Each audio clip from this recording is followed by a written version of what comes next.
श्री निराकार पंडा आम दहीपुर ठाकुरपाटना चूड़ाकुटी जगन्नाथ मंदिर बड़ पंडा एवं परिचालक नीलाद्रौ शंख मध्य शतदल कमले रत्न सिंहासनस्थं सर्वालंकार युक्त नवरुचिरो संयुक्त चाग्रजेन भद्राय वाम भागे रथचरण जुथं ब्रह्म रुद्रेन्द्र वन्यं वेदानं सारमीश शोधन प्रवृत्तं ब्रह्म दारु स्मरामि दारु ब्रह्मं नमामि।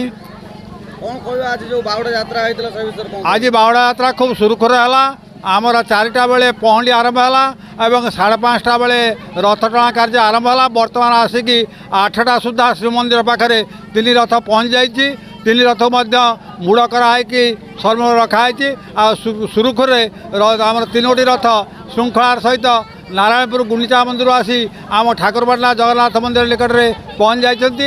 बर्तमान जो सांबादिक बंधु मैंने भाई मैंने आसते से जो नौ मुझे धन्यवाद जनाऊँ। भक्त समागम हाराहारी 10,000 ऊर्ध्व भक्त समागम होता।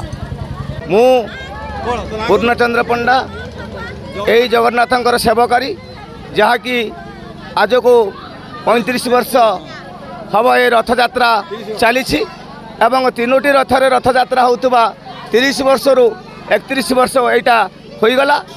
ये रथ यात्रार ये आखपाखर पूरा पल्लीर सर्वस्त भक्त माने आसी एठी सहयोग करती एवं समस्त मिलन ये जगन्नाथ बलभद्र सुभद्रा रथ टଣା आमर गुंडीचा यात्रा को जाए। पुणी आज 9 दिन यात्रा पर आज बाहुड़ी आसचंती श्रीमंदिर को। आज रीतिकांति कौन रोज ठाकुर आसी पहुँचवा पर आज एबे ठाकुर पहुँचला परे तांकर बल्लभ धूप हम एवं आबे तांकर फल भोग हम तापर पुणी राति को आलती हम आलती रे तांकर अलगा माने आमर जो सुजी फुजी टाइप रे भोग हम यही नीति पर आलती हम एवं नाम संकीर्तन एठी राति सारा चलो आज्ञा। सुनावेश पर आज्ञा नहीं नहीं पर दिन सुनावेश बुधवार दिन आगे सुनावेश हम सुनावेश पर आज्ञा आमर हम अधरपणा हम अधरपणा पर तापर ठाकुर रत्न सिंहासन को जीवे। नीलाचल निवासाय नित्याय परमात्मने नमः बलभद्रो सुभद्राभ्यां श्री श्री जगन्नाथाय ते नमः श्री श्री जगन्नाथाय नमः। आज जो बाहुड़ा यात्रा अनुष्ठित होइछि 9 दिन यात्रा आज अंतिम दिन महाप्रभु जाइथिले तांका जन्मवेदी आज बर्तमान फेरी आसचंती।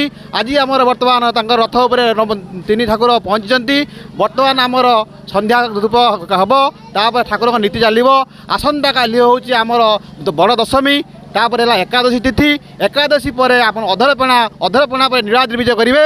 आज जो जाइए प्रभु महाप्रभु जगन्नाथ बलभद्र भौणी सुभद्रा को लेकिन जन्मवेदी को आज बहुत सुरुखुरु बहु लोक समागम महाप्रभु आज फेरी आस नीलाचल मंदिर नील श्रीगंध पलि आज बहु भक्त मध्य बहुत खुशी आनंद आज बहुत बहुत भक्त होते समस्ते प्रसाद पाइले खूब सुरुखुरु महाप्रभु कार्य करें सेवा हिसाब से बहुत निजक धन्य मन करूँ। जय जगन्नाथ जय जगन्नाथ जय जगन्नाथ।